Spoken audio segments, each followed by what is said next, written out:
Still got about 7 or 8 minutes.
Hello, good evening everyone.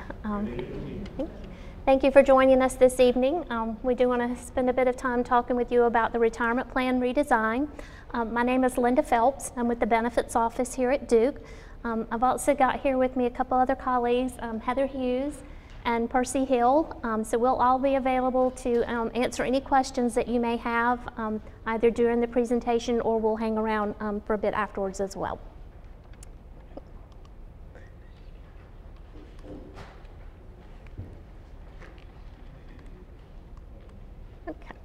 So before we start talking about what's going to be changing with the retirement presentation, I want to spend just a little bit of time talking about the background and kind of how Duke made this decision to change down to just one retirement plan provider. Back in 2009, the IRS started to implement a lot of new requirements on 403B plans. And these new requirements, they caused a lot of very complex and elaborate coordination between the various retirement plan providers. So as you can imagine, with Duke having 4 providers, that was becoming very complex. And as a reaction to a lot of these new regulations, you're seeing a lot of colleges and universities across the U.S. that are making this move to reduce their number of retirement plan providers. So as you can see on the screen there, a lot of our peer institutions are also going through this process.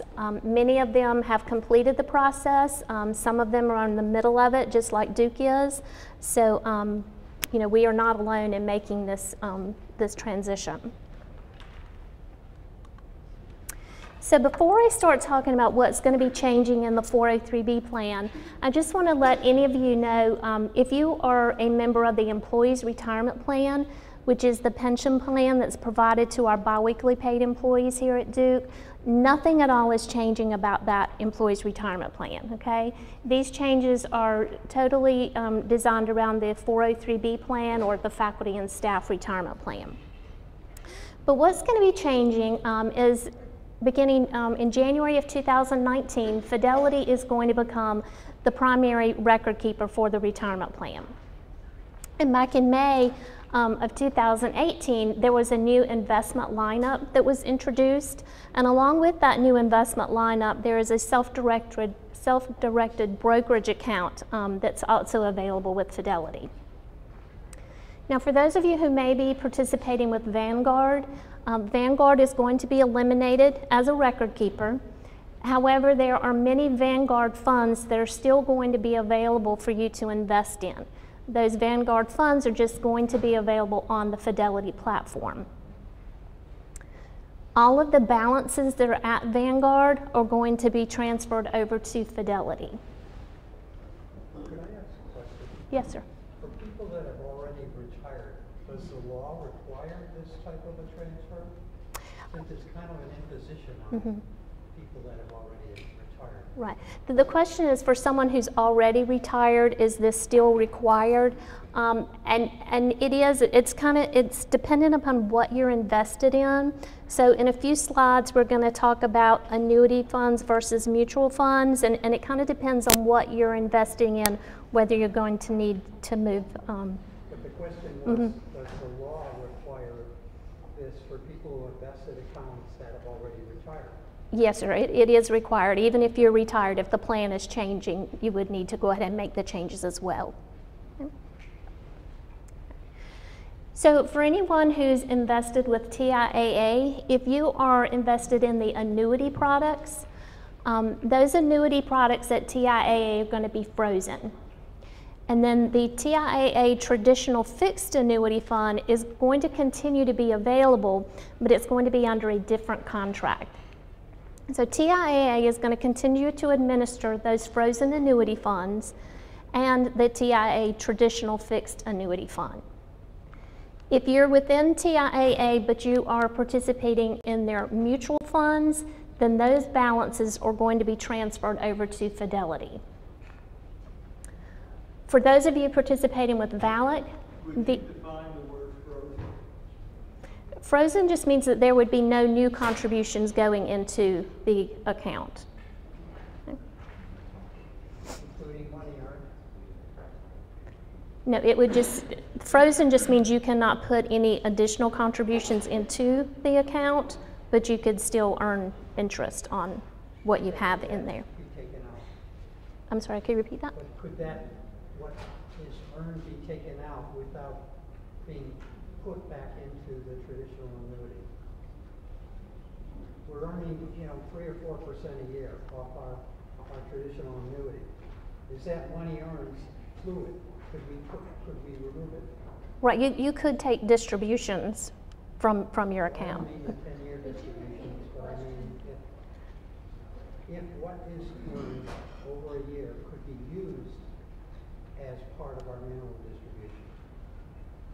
I think maybe some of these really specific individual questions maybe should wait. We should get the big Yeah, picture. yeah. So let us kind of roll through the slides and then we'll come back to you, okay?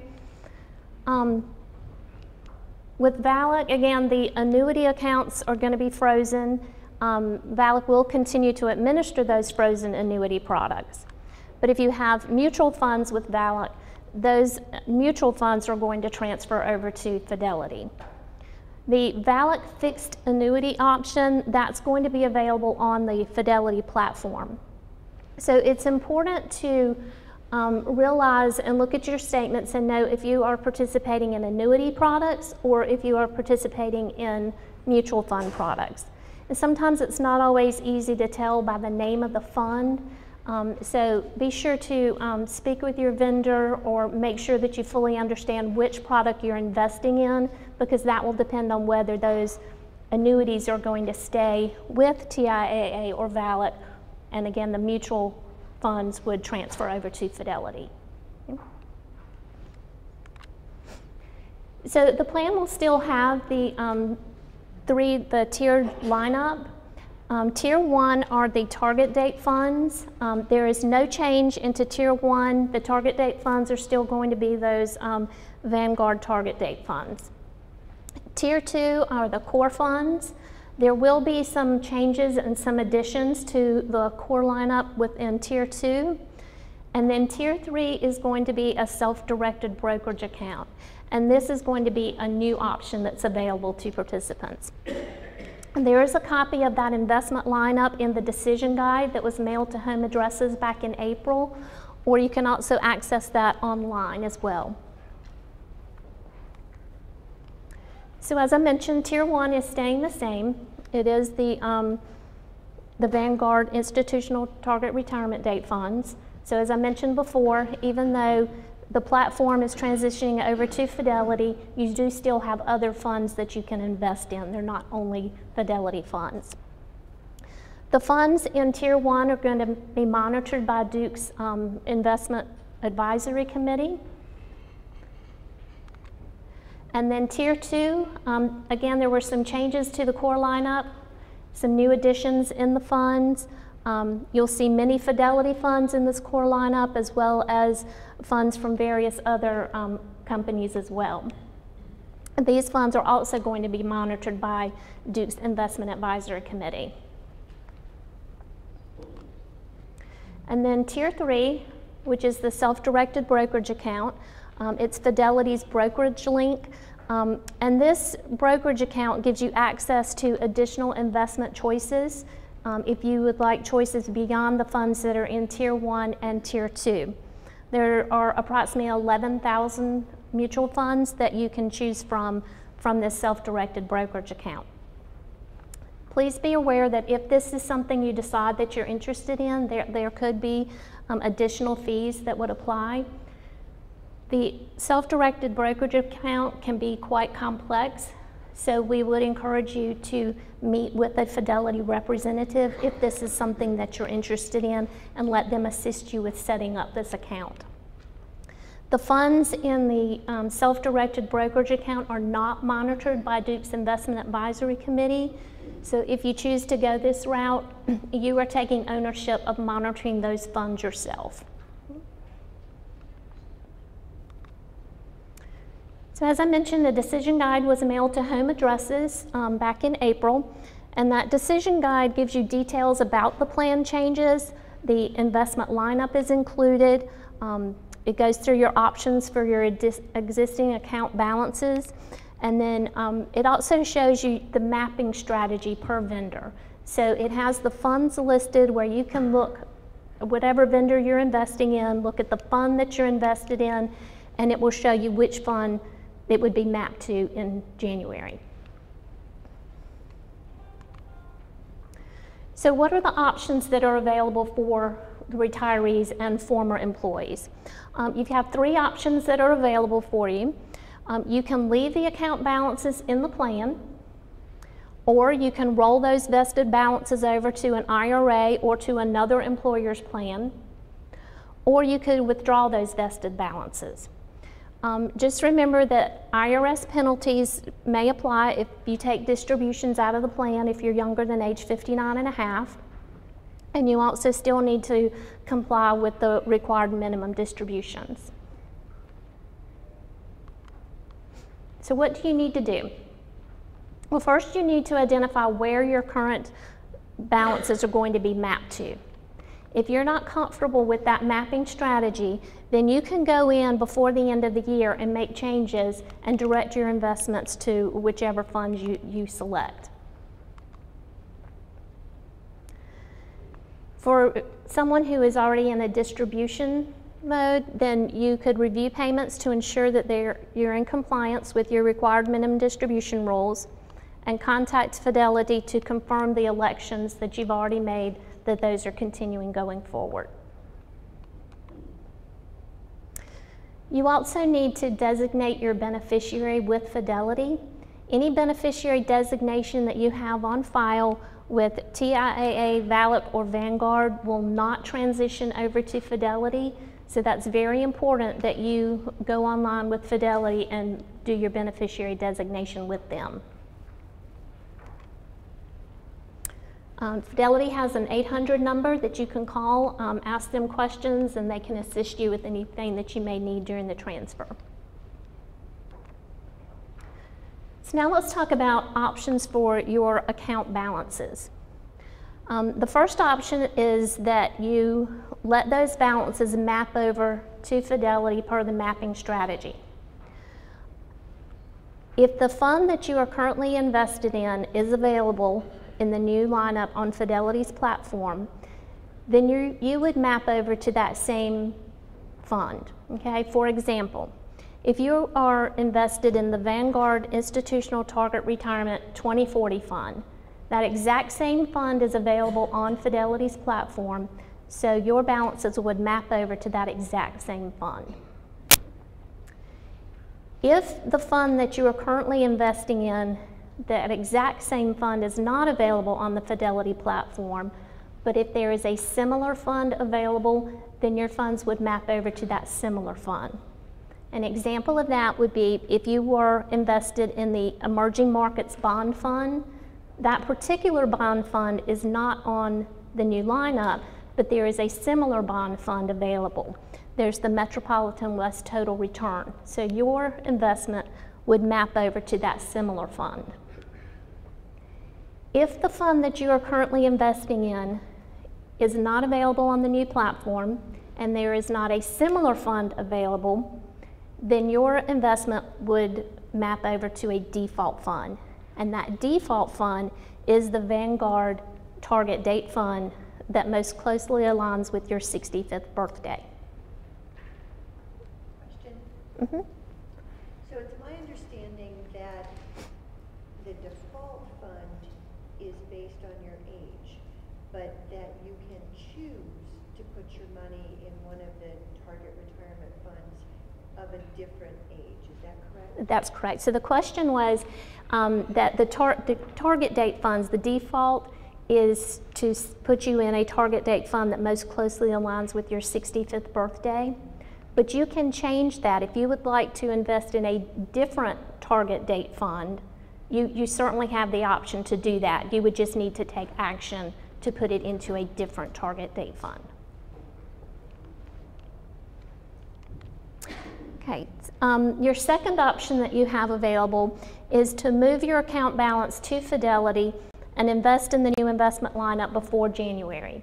So if you're not comfortable with the mapping strategy and you would like to take a different approach, then you can go in and put your funds in whichever investment that you choose. You can contact Fidelity. They have an 800 number. They can give you instructions and any necessary paperwork that you would need to complete to do what's called a plan-to-plan transfer. For plan-to-plan transfer, what you're doing is liquidating your investments from one vendor and you're repurchasing the funds at Fidelity. There are no taxes or penalties for this type of transfer, and that transfer usually takes approximately 7 business days. If you already have a Fidelity account and you're using funds that are not in the new investment lineup, then you can move your current investments to an investment that is in that current lineup. And you can go ahead and do that before January. And then the third option available to you is to open a self-directed brokerage account. These funds that are not in the new investment lineup, they may be available in the brokerage account. Again, we encourage you to contact Fidelity. Let them help you with that process if the self-directed brokerage account is something that you're interested in. And just one more reminder that those funds are not monitored by the Duke Investment Advisory Committee. Another reminder, extremely important, your beneficiary designation, do not forget to set that up with Fidelity. Those designations that you have with Vanguard, TIAA, and Valiant will not transfer over automatically, so you need to set that up with Fidelity. I'm sorry? Okay, my account is with TIAA, right? I know some of my funds will be matched together, but I don't have a Fidelity account, so how can I basically So the question is, if you don't currently have a Fidelity account, how can you designate your beneficiary? You can still go online right now. Fidelity has set up shell accounts for everyone, so you could go online and go ahead and do that beneficiary designation with them. Yes, sir. So you mentioned the 65th birthday, and what if you're over 65 now? So if you're over 65, it would still go to the fund that's closest to your 65th birthday. Yes? would you mind repeating that? I didn't get it. The last question was if you are over 65 and the default funds go into the Vanguard target date fund closest to your 65th birthday. If you're over 65, it would still go into the fund that most closely aligns with your 65th birthday. Yes, ma'am. So my TIAA account has half the mutual fund, which I believe will be matched to Fidelity, but the other half is CIE has stock, something like that. So if I move my CIE stock to mutual funds now, are they going to get matched later? So the question is, if you have a TIAA account and part are in mutual funds and part are not, if you move the ones now that are not in mutual funds over to mutual funds, then in January, all of that would be mapped over to Fidelity. So anything that you have in mutual funds come January would be mapped over to Fidelity. So it's not a plan-to-plan liquidation. You previously mentioned that if I'm moving from one plan to the other plan, it involves liquidation. So if you do not want to follow the mapping strategy that's laid out for your particular funds, then you can take action before January to put them into whichever investments you would like for them to be in. Okay, so if you don't like how they're being mapped over to Fidelity, you could choose a different fund within the investment lineup, or you could do the self-directed brokerage account. So what is the liquidation? The liquidation is if you are, say, with another investment company and you want to go ahead and move those funds to Fidelity before January, you are doing a plan-to-plan transfer, you're liquidating the investment with your current vendor, and you're repurchasing your funds with Fidelity, and that would take approximately 7 business days. I think this is a private individual discussion that should be done in an individual meeting. So we'll certainly follow up with you, okay? Yes, sir. I think people need to make sure when they do that, you know, those transfers need to be from investment company to investment company, or else if it comes to the individual and then the individual to the other investment company, I believe they're going to subject themselves to taxes on those funds. Is that right? Correct. The question was if you have the money, if you liquidate with a company and have the money come to you directly, there would be taxes and possibly penalties involved. So you want to do the plan-to-plan, you want to have the money go directly from the current vendor to the new vendor, Fidelity. Yeah, people don't want it to come to them. Right, you don't want it to come to you. Yes, ma'am. Okay, so if you're no longer contributing, would not another option be to stay with, say for instance, Vanguard or TIAA-CREF and simply open up an account apart from Duke? You could certainly do that. The question is, if you are with another vendor and you want to stay with that vendor and not transfer over, then you can take your money out of Duke's 403B retirement plan and invest with whichever company you choose, but that money would not be a part of Duke's plan any longer. And part B of my question is, and I'm sorry I came in late, what is the purpose of this change? Well, the kind of the background in a nutshell is many new IRS regulations that are being imposed on 403B plans, and a lot of the complex coordination between multiple vendors.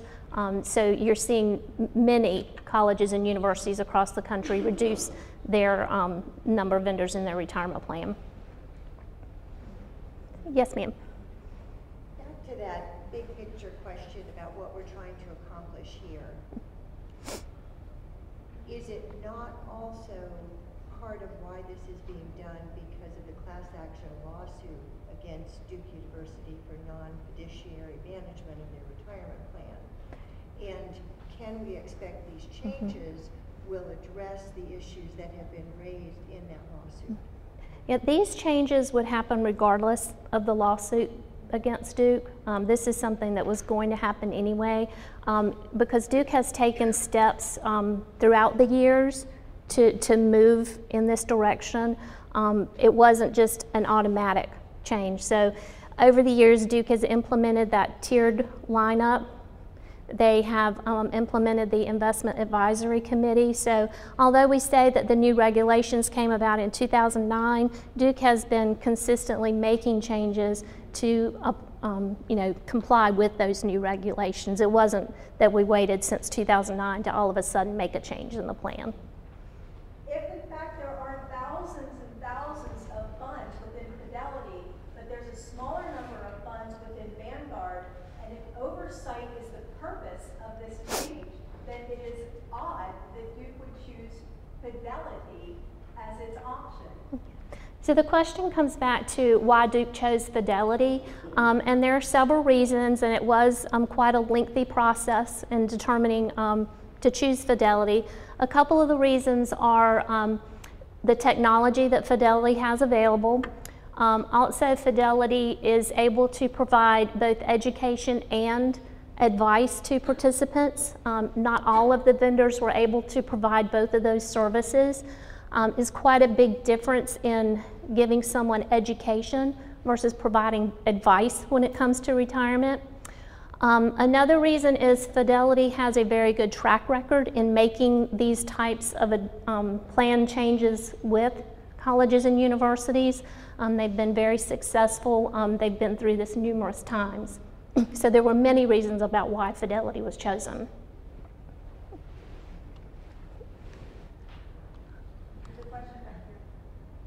Yes, sir. Have you made changes to the investment advisory committee since These retirement redesign and this presentation really doesn't have anything to do with the lawsuit. This was going to take place anyway. The question wasn't that. The question was, have there been changes in that advisory committee? Because if there haven't been, if we've got the same people watching our investments, then I'm not very confident. There have been changes to who is on that investment advisory committee. We'd be happy to talk with you about that afterwards. So some of you may already be in a distribution mode, and if that's the case, then mutual fund balances that will transfer over to Fidelity, the Vanguard account balances, TIA mutual fund, Valid mutual funds will transfer over to Fidelity. Those distributions will be processed by Fidelity. Your direct deposit and bank account information is not going to transfer over to Fidelity automatically, so you would need to set that up with them. So you would want to confirm that the distribution elections that you have selected are set up and that direct deposit information is fed through with Fidelity, and you get all that information to them. Distributions from annuity products with VALIC and TIA, they are going to continue to come from VALIC and TIA. No changes are going to be made to those, okay? Required minimum distributions, starting at age 70 and a half. The IRS does require you to take distributions from your retirement plan. You do need to consider all of your account balances in the plan. And if you do not take the required minimum distribution, you may be subject to some taxes that could be as high as 50% of the amount that you should have received. So we would encourage you to consult with your tax advisor to determine whether you are complying with all of those required minimum distribution rules. So what's going to happen during the transition? There will be what's called a blackout period. And the blackout period is really a time that the record keepers need to reconcile the transfer of the account balances and the data. During that blackout period, you're going to be unable to direct or change investments.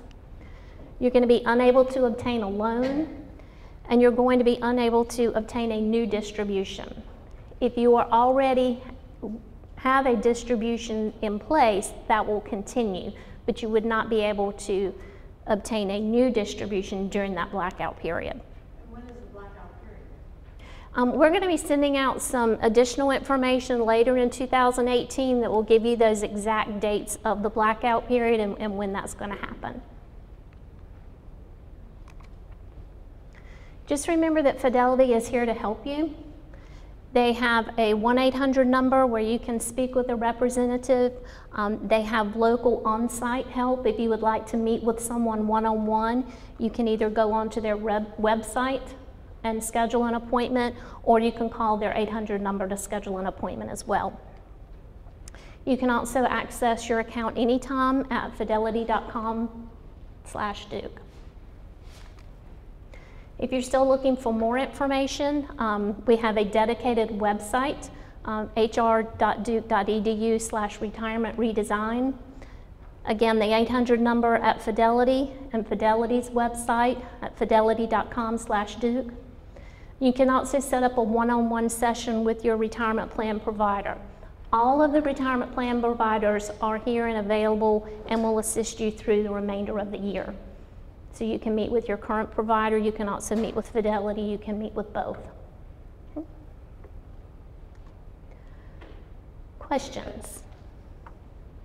Yes? Concerning the annuity, if you wanted to transfer the annuity, can that be a transfer?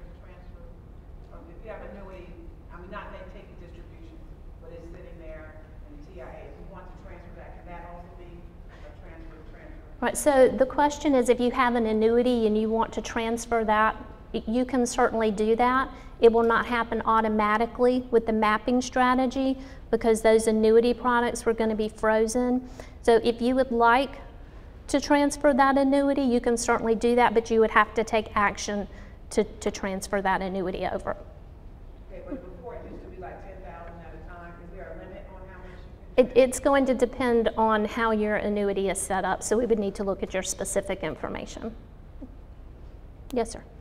This blackout thing worries me a little bit. I'm currently taking monthly distributions, required distributions from the accounts that are going to be transferred to Fidelity. Mm-hmm. Now, would the suggestion be to move those accounts sooner and readjust the distribution coming from Fidelity, or wait until I get my last early December distribution and then do the transfer? Mm-hmm. So the question is about distributions that are already in process. So if you already have a distribution set up, and if you have mutual funds that are going to be transferred over to Fidelity, then Fidelity will continue that distribution per the election that you've already set up. If you have annuity products that are with TIAA or VALIC, then those distributions would continue to come from TIAA or VALIC. I'm confused about that, because I thought you said that the bank transfer information would not move over with your funds. Okay, so the question is about bank transfer information, and what that is your direct deposit, or so where you are, if you're having a distribution and you're telling them put it into this bank account, that's the information that's not going to transfer over. So Fidelity would continue to make the distribution, but you need to tell Fidelity where to send that money to, which bank account to send it to. So if you didn't do that, they would mail you a check? Or they would hold it? Or? Yeah, you just, before January, make sure that you have that information to Fidelity. Yes, sir. With Fidelity having experience with this, how long is the blackout period being? How long are they telling you it will be? Do you know how long they suggested? They've done this before. Mm-hmm. It was the marketing by, Mm-hmm. oh, they know how to do this. Yeah. How long is the blackout Mm-hmm. period generally last? So typically, the blackout period is about 10 to 14 days. So it's defined by all the record keepers, the ones that are transferring out, and then Fidelity to reconcile the records.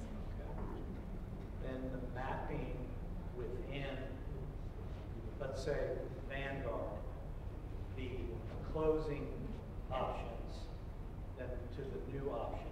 Who picked the new options? Does Vanguard suggest where the Vanguard fund should go? Or did Fidelity make that suggestion? So those investments were selected by our investment advisory committee. So the question was, who selected the investments for the investments to be mapped to on the Vanguard investments, the Fidelity investments. The investments in the new core lineup were selected by Duke's investment advisory committee. Yes, sir.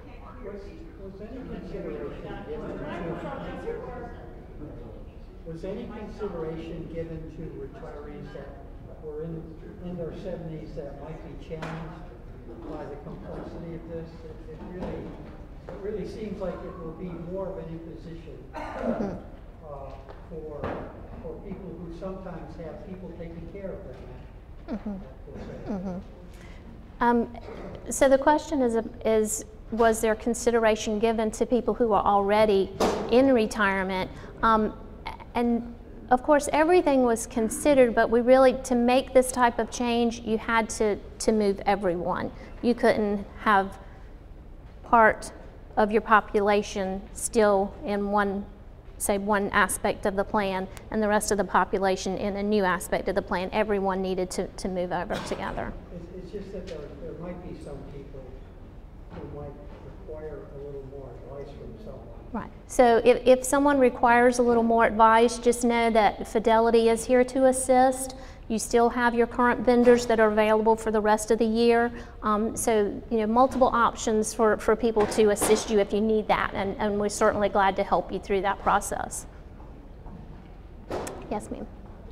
It's my understanding from some of the materials that part of this change is going to involve a separation of plan fees and fund fees, so that will be more transparent. Can you tell us what that's going to look like in terms of where we will see that information? Okay. So the question is about plan fees or transaction fees versus record keeping fees and expense ratios. Some of the vendors, all of that was lumped into one fee that you saw on your statement. If you happen to be with Vanguard, you may notice that Vanguard already breaks that out. So they have, they're very clear on what's a record keeping fee versus what is an expense related to the fund that you're invested in. That's going to carry over to Fidelity. So that will be very transparent to you about what those fees are for. Yes, ma'am, do you have a question? Yes, I have my Due Plus insurance premium taken out of my Valak account. Would it still be taken out? The question was about a Duke Plus insurance. Let me talk with you after, because that should not be coming out of your Valak account. It should be coming out of a checking or a savings account. So let me talk with you about that one afterwards, okay? Yes, ma'am. So to make these changes, what will we incur fees? Will we incur when we sell funds and buy new funds in Fidelity? Will we incur a fee? Well, the fees there are always going to be fees associated with the funds that you're investing in. So it's going to depend on, which type of fund you're investing in as far as what the fee is going to look like.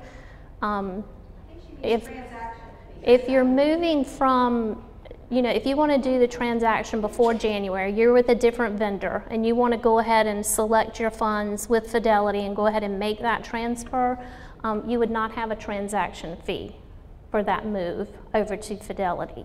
Even if it's a different, even if it doesn't map, it's mapping by a similar, it's not exact. Right, so you're moving, let's say, from TIAA, Valak, Vanguard over to Fidelity, there wouldn't be that transaction fee, but you would still have the fees associated with whatever fund you're investing in. Yes, sir.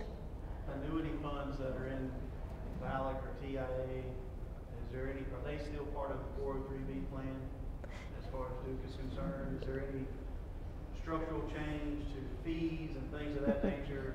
And then also, are the beneficiary designations, will they remain, or does that need to be updated? Right. So the question is related to the annuity products that may be with Valak or TIA CREF. Those annuity products will remain with Valak and TIA CREF. So nothing is changing with that. That annuity contract is a contract that's with you personally, so Duke cannot make that transfer. If you choose to transfer it over to Fidelity, you can certainly do that, but you would have to take action. Duke can't do that for you. But if you don't want to change, if you want to leave that annuity product where it is, then nothing would change about that. There's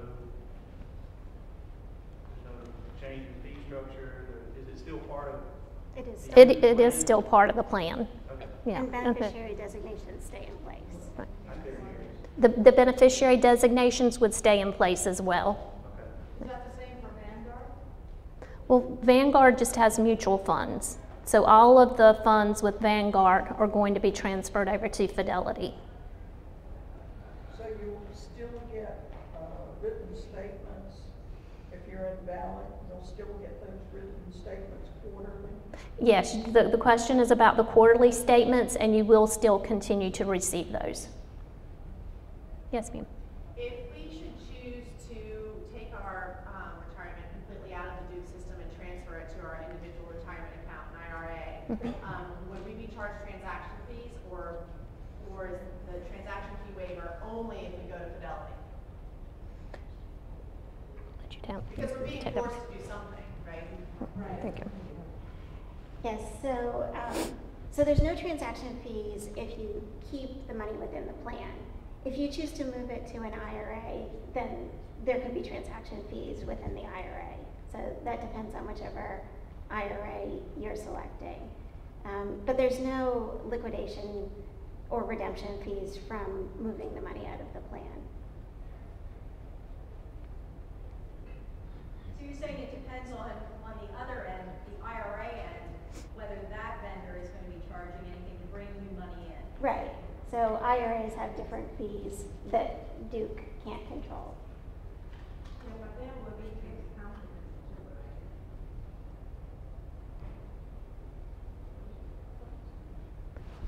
Do you have any other questions? This mic is not working. And if she's trying to ask a question, then I'd like to come in to her.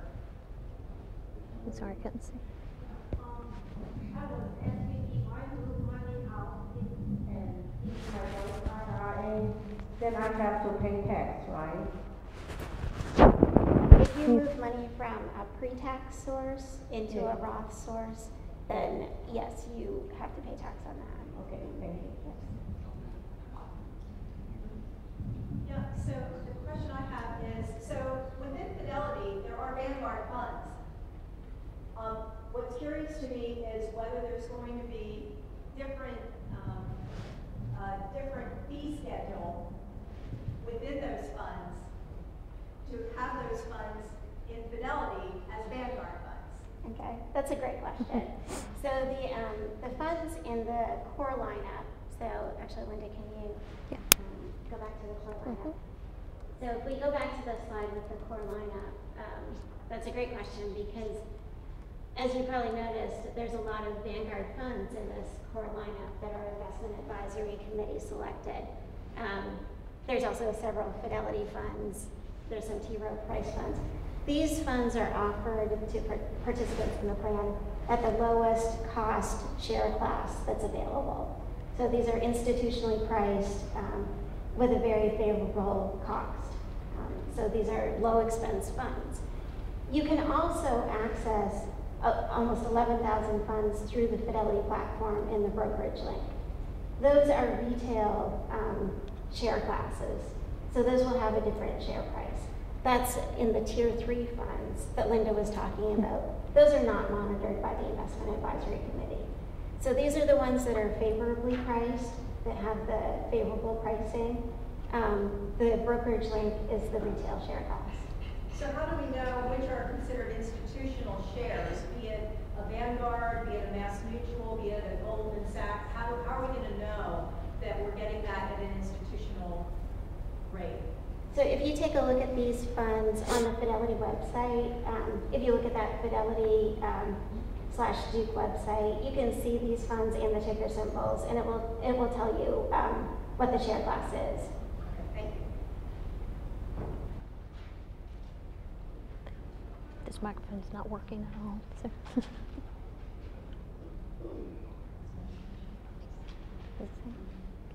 Do we have any other questions? Right, so I have stock in the Vanguard Windsor Admiral, and when I follow that tier 1 over, is it the MFS value R6? I mean, it's a little confusing to me how this. Okay, I would say if you're looking, trying to map a specific fund, let us talk with you individually so we can look at what you're looking at as well. Yes? How does loans against your retirement money get affected by, like now TIA Prep has rules, like if you need to take a hardship loan or you want to borrow to start a business or something like that. How is that being affected by this whole transfer to Fidelity? I'm sorry, I didn't hear the first part. Asking about the loans. Like you would borrow, like now if I wanted to borrow against my money before I actually ever took it out, because I was going to start a business or something, that's set up with the TIA Prep rules. So now that Fidelity has it, how have you negotiated those kinds of terms? Or is it depending on the fund, or is there some overarching kind of rule about taking loans against your retirement money when you're not getting a distribution? So there will be a new loan program introduced with this. There will be a new loan program introduced with this, but additional information will come to you in the fall about the new loan program. that will have more details. Is the new loan program you're talking about, questioning, will that start January 1st or could it start October? It will start January with Fidelity.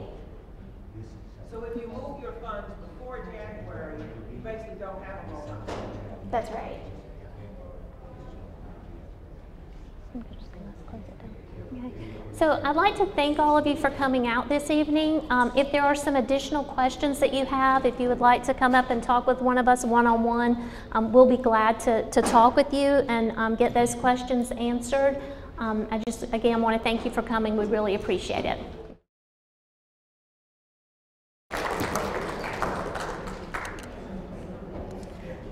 They all seem to be getting too specific. They all